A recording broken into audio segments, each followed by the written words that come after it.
Waktu dia menulis surat tuh umur 20.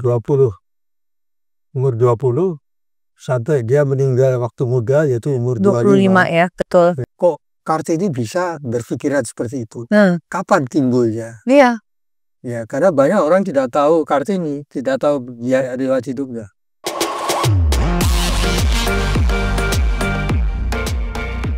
Saat ini merupakan sebuah kehormatan dan kebanggaan bagi saya bersama dengan Bapak Wardiman Djojonegoro. Mungkin banyak di antara Anda mengenal beliau sebagai Menteri Pendidikan dan Kebudayaan tahun 93-98 ya Pak ya? Betul. Dan mungkin lebih banyak lagi utamanya para pageant lovers mengenal Bapak sebagai Ketua Umum Yayasan Putri Indonesia. Dan saya juga termasuk salah satu Pak, saya di tahun 2004 Putri Indonesia runner up dan juga pariwisata, jadi tahu banget Bapak ini bukan hanya saja sebagai sosoknya yang sangat menginspirasi, tapi fitness levelnya ini loh Pak Wardiman luar biasa, masih sering di GBK juga saya lihat. Dan masih sempat-sempatnya menyusun buku mengenai Kartini. Nah itu akan kita bahas saat ini. Pak Wardiman terima kasih banyak Pak sudah bersedia hadir di sini Pak. Mungkin bisa dijelaskan dulu bahwa di hadapan kami ini sudah ada bukan hanya satu, tapi ada 3 buku nih Pak. Jadi ini adalah 3 jilid atau trilogi atau apa? Mungkin Bapak bisa menjelaskan secara singkat terlebih dahulu sampai bisa ada 3. Senang sekali saya berada di tengah-tengah salah satu TV yang besar di Indonesia. Saya senang sekali bahwa topik hari ini adalah mengenai pahlawan perempuan, pahlawan nasional Indonesia, yaitu Raden Ajeng Kartini. Karena 2 tahun lamanya saya menyusun buku ini, dan akhirnya bulan Oktober tahun yang lalu buku ini sudah terbit. Saya jawab pertanyaan pertama saja, yaitu kenapa Bapak terpetik atau terdorong untuk menulis buku ini. Itu karena saya kagum kepada tokoh R.A. Raden Ajeng Kartini, yaitu seorang perempuan anak bupati yang jauh di daerah terpencil. Jepara waktu zaman Belanda tahun 1900-an itu adalah daerah terpencil. Tetapi ternyata anak yang pintar ini menguasai bahasa Belanda, belajar bahasa Belanda sendiri, menulis bahasa Belanda, dan diakui mengenai tingkat kepandaian bahasa Belandanya itu sangat tinggi, Bu, sastra. Dan kemudian yang lebih lagi daripada mengerti bahasa Belanda dan menulis bahasa Belanda adalah pikiran-pikirannya yang jauh melampaui waktunya zaman itu, dan yang kita terkenal dengan tadi emansipasi. Jadi seorang perempuan Indonesia dari daerah terpencil sangat pintar, dan melalui bahasa Belanda yang dipelajarinya sendiri, dia bisa menyiarkan pikiran-pikirannya yang sangat maju waktu itu, yaitu emansipasi. Oleh karena itu, waktu ada kesempatan, dan kesempatan itu timbul beberapa kali. Yang pertama adalah saya juga duduk dalam Dewan Pakar di ANRI, Arsip Nasional Republik, dan di Perpusnas untuk mengajukan naskah-naskah kuno ke Memory of the World, ingatan dunia UNESCO. Baik Pak. Dimulai dengan Bapak Diponegoro, kemudian arsip-arsip Asia Afrika, arsip-arsip budaya Panji. Nah, jadi saya hampir saben tahun mengadakan penelitian di perpustakaan Belanda. Dan di perpustakaan Belanda itu surat-surat Kartini disimpan. Mungkin para pemirsa mungkin tahu bahwa karena bahasa Belanda, maka surat-suratnya kepada teman-teman pena Belanda. Yeah. Oleh karena itu, oleh teman-teman pena Belanda itu, surat-surat itu disimpan di perpustakaan Belanda. Jadi saya tergerak untuk menulis itu karena ANRI mengajukan surat-surat Kartini ini untuk diakui atau diterima dalam Memory of the World dari UNESCO. Dan syukur alhamdulillah tanggal 11 April tahun ini, jadi tahun 2025 ini 11 April UNESCO menerima surat-surat Kartini. Jadi cocok ya. Cantik sekali ya. Bukunya terbit tahun yang lalu, setahun kemudian ini diakui oleh UNESCO. Jadi itulah sebab saya menulis ini. Tapi sebelumnya saya mundur. Jadi salah satu dorongan itu oleh karena apa? Buku pertama dari Kartini yang ditulis oleh orang Belanda, namanya Tuan Abendanon, Direktur Pendidikan zaman Hindia Belanda itu, hanya memuat 100 skema surat. Dan Ini sahabat penanya Ibu Rosa itu ya Pak ya? Rosa Abendanon itu ya Pak? Kenapa dia? Yang sahabat penanya Ibu Raden Ajeng Salah Kartini satu. Pak ya? Jadi Tuan Abendanon, Nyonya Abendanon ada 18 sahabat pena dari Kartini. Ya. Dan surat-surat itu disimpan di perpustakaan Belanda. Tapi saya berniat untuk membukukan itu gara-gara Abendanon tidak lengkap, hanya 105. Kemudian saya dengar bahwa ada profesor Belanda yang mengumpulkan 163 surat-surat Kartini. Nah, waktu mendengar itu saya mundur. Tapi untunglah waktu saya terakhir ke Belanda, waktu pergi ke Arsip Nasional, jadi bukan ke perpustakaan Leiden, tapi ke Arsip Nasional Belanda, itu saya menemukan 9 surat Kartini. Jadi kalau 9 surat itu saya kumpulkan, maka buku saya itu akan memuat surat Kartini yang terbesar, tidak saja di Indonesia, tapi di Belanda, tapi internasional. 179 surat. Nah, itu membuat saya lebih bersemangat ya untuk menulis buku ini. Jadi buku ini saya tulis tahun 22 dimulai dan selesai tahun 24. Jadi itulah sebab saya menulis ini. Jadi pertama adalah menghormat dan mengagumi Kartini. Yang kedua adalah bagaimana pikiran Kartini yang jauh melampaui batasnya itu bisa disiarkan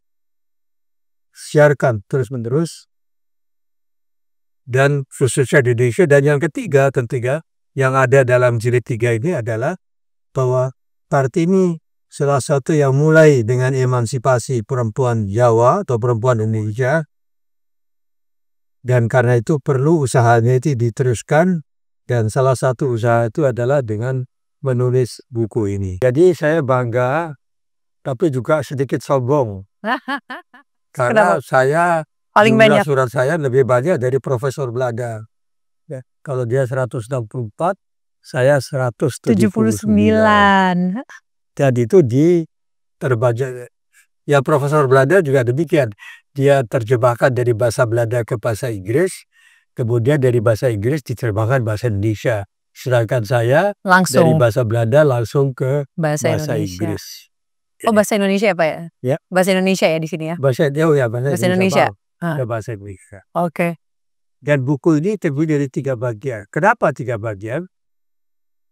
Karena kalau tidak terlalu tebal, 1400 sekian halaman. Halaman pertama itu adalah 179 surat Kartini. Kemudian halaman kedua spesial saya menulis untuk biografi Kartini. Karena apa? Karena 105 surat yang dikumpulkan Abendanon tidak lengkap untuk membuat biografi. Tetapi sayangnya, waktu saya mulai menulis biografi itu, data-datanya banyak yang hilang. Jadi saya putuskan untuk biografi, untuk jilid 2, itu mengutip dari biografi orang lain. Jadi di Indonesia ada 2 biografi dari Kartini. Yang pertama adalah yang ditulis oleh Prabu Dia Anantatur tahun 57. Dan yang kedua adalah ditulis oleh Sri Siti Subandari Suroto, seorang wartawati tahun 80-an. Jadi saya hampir 300 halaman itu adalah di halaman 2, karena dari biografi itu kita lihat lebih dalam lagi bagaimana jalan hidup Kartini.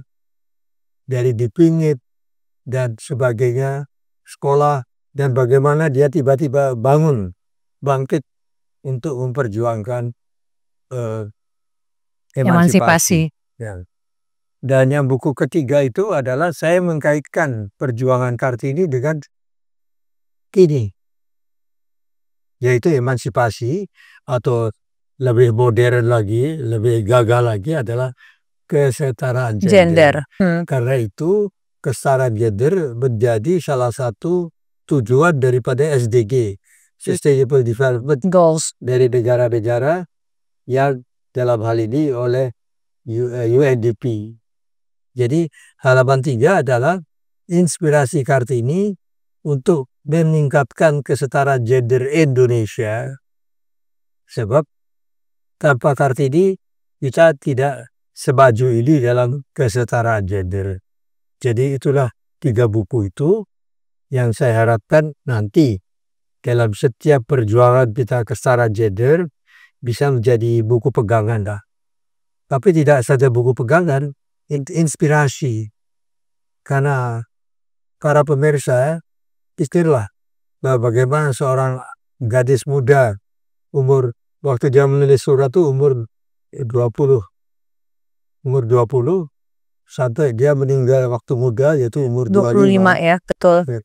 Itu bisa menulis begitu hebat, begitu indah, dan begitu mendalam mengenai emansipasi, tapi juga hal-hal kesenian, gamelan, dan sebagainya.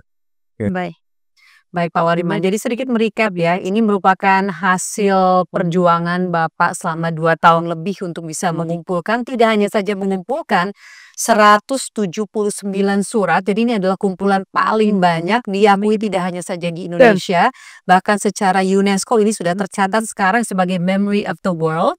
Kemudian ini untuk jilid pertama ya, tadi saya ngintip sedikit Pak Wariman. Jadi kita benar-benar di sini kita bisa mengikuti seperti kita terbawa ke zaman itu di tahun 1900-an ya Pak ya. Jadi mungkin banyak sekali di antara para anak-anak muda sekarang tidak menyadari seberapa beruntungnya kita. Pada saat itu seorang perempuan saja untuk memiliki akses kepada buku saja adalah satu hal yang luar biasa, dan semua hal ini diceritakan oleh R.A. Kartini di bukunya tentang bagaimana dia excited bisa mendapatkan sahabat pena, betapa dia ingin sekolah, betapa dia merasa tertindasnya kaum perempuan pada saat itu dan cita-cita besarnya. Jadi kita bisa mengikuti itu step by step itu. Kemudian di jilid keduanya ini adalah biografi. Berdasarkan surat-surat, biografi yang lain dan sebagainya, mulai bisa tertata tuh perjalanannya R.A. Kartini dari usia 20 tahunan ya Pak ya ketika mulai menulis hingga tutup usia di usia 25 tahun. Nanti kita akan membahas ini juga karena ini ada satu kaitan juga mengenai kondisi perempuan itu saat mereka melahirkan. Dikatakan ya Pak Wariman bahwa ia terkena eklamsia. Terutama pada saat itu adalah kalau perempuan itu hamil dan melahirkan, it's life or death. Dan Ibu Kartini juga dia dikabarkan meninggalnya karena dia mengalami eklamsia sudah dia melahirkan anak pertamanya. Dan buku ketiga yang sangat menarik adalah mungkin ini merupakan tujuan besar ya dari ini semua adalah bagaimana spiritnya Kartini dalam emansipasi itu dimanifestasikan dalam sosok para perempuan-perempuan masa kini apa ya untuk kesetaraan gender tersebut ya. Tadi saya lihat ya ada Ibu Sri Mulyani Indrawati, ada Ibu Nike Widiawati dan sebagainya. Mereka memberikan interpretasi mereka ya Pak ya, based on what you have collected. Ya, betul. Baik Pak. Nah Pak, saya mau sedikit membahas juga ya mengenai buku ini. Pastinya Bapak ingin supaya the spirit, semangat, kekaguman Bapak itu bisa muncul di sini bagi siapapun yang bisa membacanya. Nah, Bapak sendiri ketika mengumpulkan si 179 surat ini, gimana sih Pak perasaannya? Itu kan Bapak baca benar-benar kayak mengikuti saat dia menulis itu, mendapatkan balasan dari sahabat penanya. What did you feel Pak ketika mengikuti langkah-langkah seorang pahlawan emansipasi? Ya, saya sudah baca surat ini sampai beberapa kali tuh. Wah. Ada setiap translate itu ya selalu 1 sampai 2 kali baca. Tapi sebelum menjawab surat itu, maka saya ingin bicara mengenai pertanyaan yang sering dilakukan waktu saya bedah buku. Ya, Pak. Jadi pertanyaan kedua adalah, kok Kartini bisa berpikiran seperti itu? Kapan timbulnya? Iya. Ya, karena banyak orang tidak tahu Kartini, tidak tahu riwayat hidupnya. Jadi itu Kartini itu adalah sebenarnya anak pinter. Ya, kalau sekarang kan langsung kelihatan anak pinter karena di SD raportnya bagus ya. Tapi zaman dulu tidak ada sekolah. Iya. Ya, baik untuk laki-laki maupun untuk perempuan. Ada sekolah, tapi European School, jadi sekolah untuk orang Belanda, untuk anak orang Belanda. Yang untuk anak Indonesia sedikit sekali, hanya puluhan. Ya, untuk Indonesia yang besar waktu itu. Nah, jadi Kartini ini anak pinter.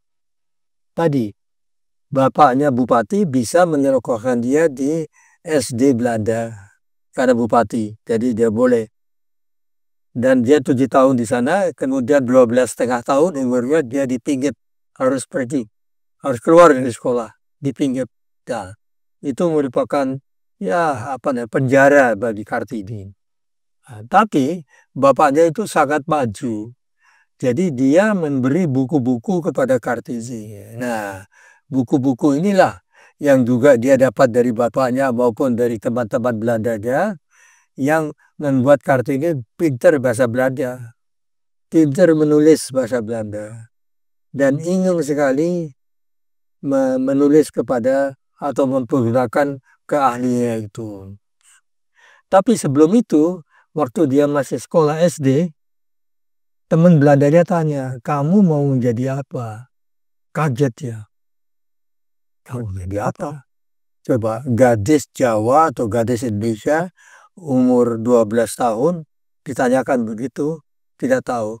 Mungkin banyak gadis zaman sekarang juga sama, tapi sudah banyak yang tahu lah, mau jadi dokter, mau jadi pengusaha dan sebagainya. Tapi Kartini itu tanya sama bapaknya, Pak, saya nanti jadi apa? Bapaknya hanya tersenyum dan menulis-nulis. Tidak jawab. Karena memang zaman itu tidak ada profesi. Gitu. Ada kakak perempuan, kakak laki-lakinya Kartini waktu dengar itu, oh kamu anaknya bupati, nanti kamu jadi Raden Ayu. Raden Ayu itu adalah istri bupati. Jadi Raden Ajeng menjadi Raden Ayu. Nah, di sana dia timbul Raden Ayu. Jadi saya jadi istri bupati. Terus dia tanya lagi, apa selain Raden Ayu? Kakak laki-laki bilang, kamu jadi Raden Ayu atau kamu keluar? Kamu menjadi penari. Nah, zaman dulu mohon maaf ya, penari itu setengah PSK lah. Nah, itu yang buat Kartini ya kaget, berontak. Hah? Jadi saya atau istri bupati atau menjadi penari dengan setengah PSK tadi. Yang kedua yang membuat dia panas itu adalah waktu dia sekelilingnya dan dia sendiri. Karena waktu ditanya kapan saya bisa keluar dari pinggitan, dijawabnya kamu keluar dari pinggitan kalau kamu sudah punya suami.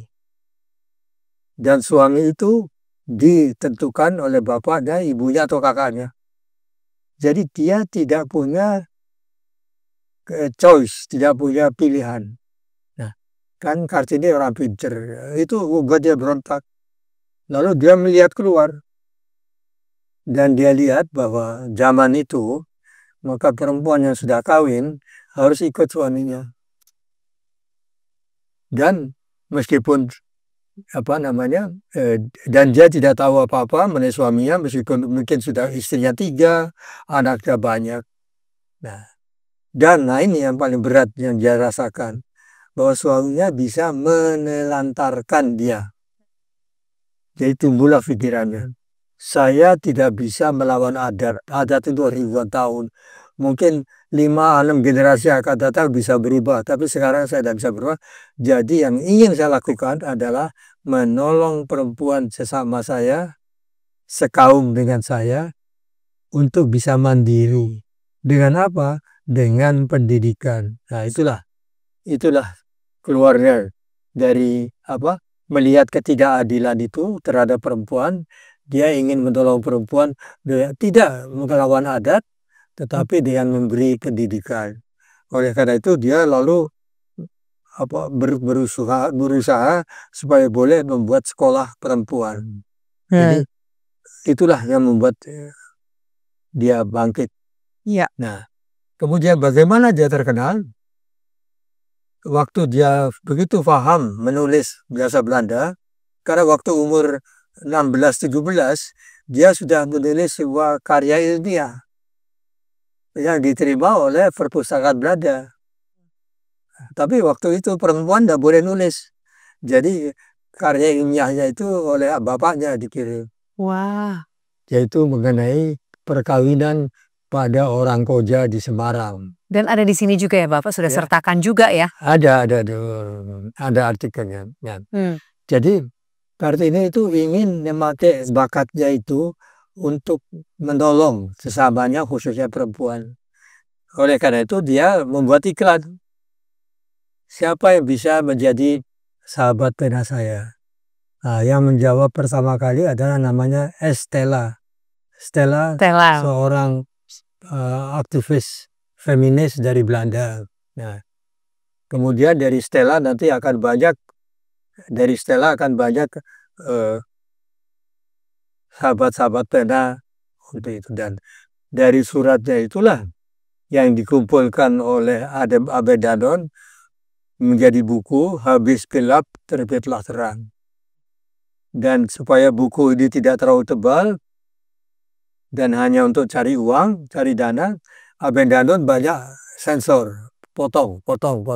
Jadi tidak semua surat Kartini yang saya temukan sekarang 179 itu ada di Abed Danon, hanya 105. Dan tapi karena surat Abed Danon itu terkumpullah uang di Belanda dan terbangunlah 4 sekolah Kartini di Jawa, yaitu di Semarang, di Jogja, di Bogor dan sebagainya. Ya. Jadi itulah cerita Kartini memperjuangkan cita-citanya. Luar biasa ya Pak. Jadi dengan ini menurut saya sih spiritnya ini sangat berlaku ya dengan perempuan atau siapapun ya di masa kapanpun. Karena pasti kita akan berada dalam suatu situasi di mana kita terkungkung oleh keterbatasan. Mungkin pada saat itu Kartini sudah jelas keterbatasannya apa saja. Mungkin bagi kita di era dewasa ini bentuknya beda, tapi tetap aja bentuknya adalah suatu kungkungan gitu.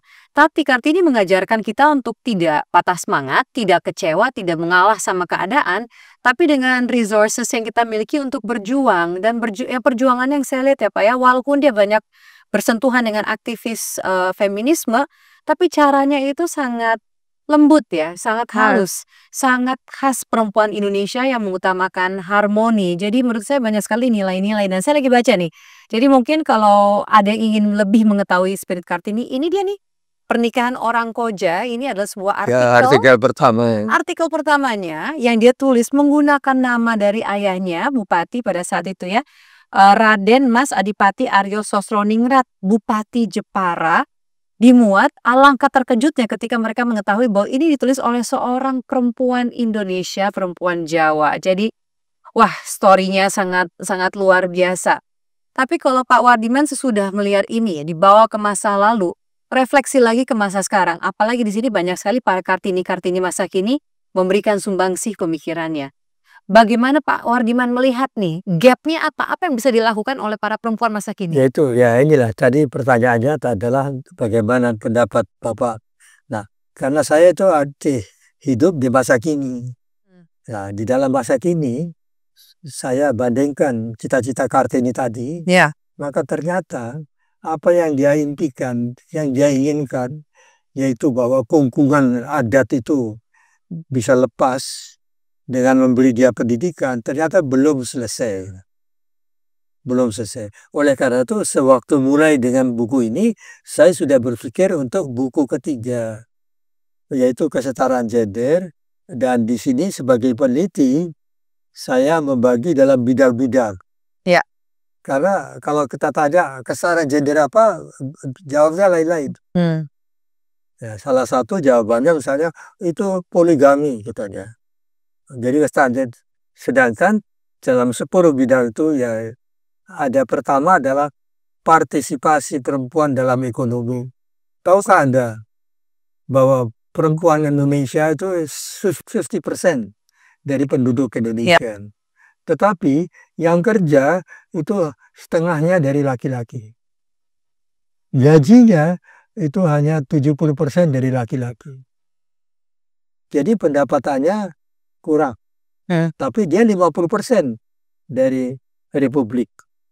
Jadi prinsip keadilan ini yang diperjuangkan oleh Kartini perlu bagaimana meningkatkan partisipasi perempuan Indonesia dalam bidang ekonomi. Selalu digemborkan misalnya UMKM itu 90%, 90% wanita. Betul. Tetapi pendapatannya jauh lebih sedikit dari laki-laki. Jadi ada 10 bidang, saya sebut beberapa saja. Bidang kedua adalah kesehatan. Tadi disebut sudah bahwa kematian ibu dan anak itu sudah ditulis oleh Kartini. Besar. Dan Indonesia kematian ibu dan anak juga tinggi sehingga menyeret ke bawah statistik Indonesia. Nah, ini perlu kita perbaiki lah. Yang ketiga adalah pendidikan. Nah, pendidikan Indonesia agak bagus. Perempuan Indonesia sudah hampir setara dengan laki-laki. 50-50 sudah. Tapi yang drop out banyak. Yang ingin belajar terus masih belum ada kesempatan di daerah-daerah. Jadi kalau dia sudah kawin, sudah pun anaknya sudah besar, dia mau belajar lagi di daerah, tidak ada sekolah yang mau menerima. Yang keempat, yang keempat adalah tadi, bagaimana patriarki budaya laki-laki itu bisa diseimbangkan. Karena budaya laki-laki itu menjadi visi dari banyak orang. Sebagai contoh, kalau wanita itu controlling-king, ini bahasa Jawa ya, artinya di belakang aja, di dapur, ngurus anak, atau masak. Itu. Nah, ini supaya seimbang. Bagaimana? Itu nomor 4. Nomor 5 adalah ini salah satu kriteria dari SDG. UNDP. Nomor 5 adalah bagaimana partisipasi perempuan di dalam politik. Nah, kita turun pemilihan yang terakhir jadi 21%. Nah, itu perlu ditingkatkan. Dan juga harus sampai desa-desa kalau bisa. Nomor 6 adalah perkuatan Kementerian Perempuan dan Anak. Yang ke-7 agak modern, yaitu perlindungan ibu dan anak, PRT juga tentunya. Dan yang ke-8 adalah hak migran ya Pak. Imigrasi dari perempuan yang sekarang dunia terbuka, jadi bisa kemana-mana. Itu masih banyak orang yang tidak setuju. Itu jadi saya sebagai peneliti nanti akan berkumpul, berdiskusi lah dengan teman-teman peneliti lain apakah 8 poin itu sudah cukup. Oleh karena itu saya spesial buat buku ke-8 ini. Buku ketiga ini, yaitu kesetaraan gender dalam 8 bidang aspek perjuangan. Luar biasa Pak. Dan dari 8 aspek ini semua spirit Kartini menyentuh di situ ya Pak ya. Bagaimana kita bisa melakukan kesetaraan gender di Indonesia namun dengan semangatnya, spiritnya seorang Raden Ajeng Kartini. Pak, satu pertanyaan yang mungkin sangat trivial ya Pak ya, tapi saya penasaran. Kan R.A. Kartini itu kan Raden Ajeng sebelum menikah, Raden Ayu setelah menikah. Tapi kenapa? Dan Kartini kan sudah menikah ketika dia memiliki anak kemudian meninggal ya Pak ya. Tapi kenapa R.A. Kartini itu lebih dikenal sebagai Raden Ajeng dibandingkan Raden Ayu? Atau apakah keinginan dari beliau sendiri saat itu? Itu kan waktu beliau jadi istri kan jadi Raden Ayu. Betul. Tetapi mungkin ya surat-suratnya kan ditulisnya waktu masih Raden Ajeng. Jadi Betul. pers, para peneliti seperti saya atau sebelum saya, gitu, itu tentunya lebih senang dengan Raden Ajeng daripada Raden Ayu. Raden Ayu dia hanya setahun jadi istri. Betul. Karena begitu tahun 1904 menikah, 1905 udah meninggal. Jadi hanya pendek sekali. Sangat ironis ya Ya. dengan kadang-kadang ya Pak, kalau kita membayangkan seandainya beliau waktu itu memiliki umur panjang, gebrakan apa lagi yang bisa dilakukan. Jadi yang dia lakukan itu benar-benar membuka pintu untuk kesetaraan gender para perempuan Indonesia, namun adalah kondisi yang mengungkung para perempuan itu ya adalah kondisi kesehatan, di mana dia memberikan nyawanya untuk bisa melahirkan seorang penerus. Jadi memang ironisnya di situ ya Pak. Nah, Pak Wardiman, ini kita juga sebagai salah satu bentuk spirit dari RA Kartini, di Trans TV kita juga mengadakan yang namanya Kartini Award, Pak. Kita ingin bisa supaya persis dengan apa yang Bapak lakukan di sini ya, untuk bisa meneruskan semangat perjuangannya dan juga untuk bisa menarik benang merah dari apa yang sudah dilakukan oleh The Original Kartini dan juga untuk para Kartini-Kartini masa kini. Kami berharap mungkin Bapak bisa hadir. Ini adalah di hari Kamis 26 Juni, Pak. Jadi semoga ya dengan spiritnya bisa disampaikan. Namun sebelum itu mungkin Bapak bisa ada 1-2 kata-kata yang disampaikan, Pak. Menurut pandangan Bapak, bagaimana caranya kita sebagai perempuan atau Kartini modern itu bisa meneruskan perjuangan dari Raden Ajeng Kartini? Boleh ya Pak ya, semangatnya untuk para perempuan di luar sana. Jadi yang pertama, Trans TV mengadakan Kartini Award itu luar biasa. Saya sangat senang karena bukan Kartini yang diberi award, tapi meneruskan ide-ide Kartini, meneruskan peningkatan kesetaraan gender. Itu yang sangat saya hargai. Sayang sekali pada hari itu saya ada di Kabupaten Rembang. Akan bedah buku ini di Museum Kartini Rembang. Jadi ada 2 museum Kartini, satu di Jepara, yaitu tempat beliau dibesarkan. Lahir. Dan yang kedua di Rembang, tempat beliau menjadi istri dari Bupati Rembang. Bupati Rembang. Jadi mohon maaf, saya tidak bisa hadir. Ya saya doakan aja dari jauh supaya ide Kartini itu menolong perempuan Indonesia, meningkatkan perempuan Indonesia dalam rangka keadilan. Itu bisa berhasil dan diteruskan, Bu. Jadi Amin. yang penting jangan hanya upacara, tapi diteruskanlah peningkatan gender ini. Karena tantangannya masih banyak. Tadi saya sebut lagi ekonomi aja, tantangan ekonomi. Separuh dari penduduk itu adalah perempuan yang bekerja di UMKM. Dan tentunya nganggur di rumah.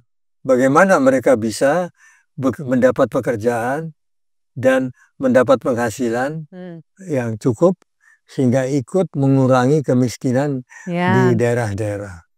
Menuju Indonesia emas ya, karena ini adalah setengah dari tenaganya bangsa kita tuh ada di perempuan.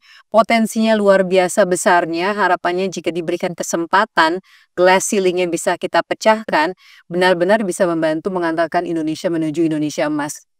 Dan sebenarnya Pak Wardiman, pahlawan Indonesia yang perempuan itu juga bukan hanya beliau saja, ada banyak sekali. Apakah dengan cara Bapak ini bisa mengangkat ya, semakin memperkenalkan profil dari Raden Ajeng Kartini itu, harapannya apakah juga bisa nih para masyarakat semakin tergugah untuk para pahlawan nasional perempuan lainnya? Seperti biasa, tokoh pohon yang besar itu banyak anginnya. Iya. Nah, demikian juga Ibu Kartini banyak kritiknya. Salah satu kritik waktu itu adalah yang tentunya menurut saya tidak kepada Kartini, tetapi kepada panitia pahlawan nasional. Karena kenapa Kartini? Kenapa tidak Cut Nyak dan selainnya? Nah, itu sekarang sudah. Saya lihat di daftar pahlawan Indonesia ada 17 pahlawan perempuan Indonesia. Jadi Cut Nyak, Dewi Sartika, Cut Mutia, Maramis belum ada, di Rasuna Said. Ya, 17. Tetapi kalau saya lihat yang laki-laki ada 186. Jadi 186 pahlawan laki-laki, 17 pahlawan perempuan. Nah, jadi pada audiens saya yang perempuan, saya kata, tugas Anda lah yang harus mengajukan ke pemerintah, ke Panitia Pahlawan Nasional, agar lebih banyak pahlawan perempuan. Karena banyak pahlawan perempuan. Gitu. UKM itu banyak yang wah luar biasa di daerahnya. Itu.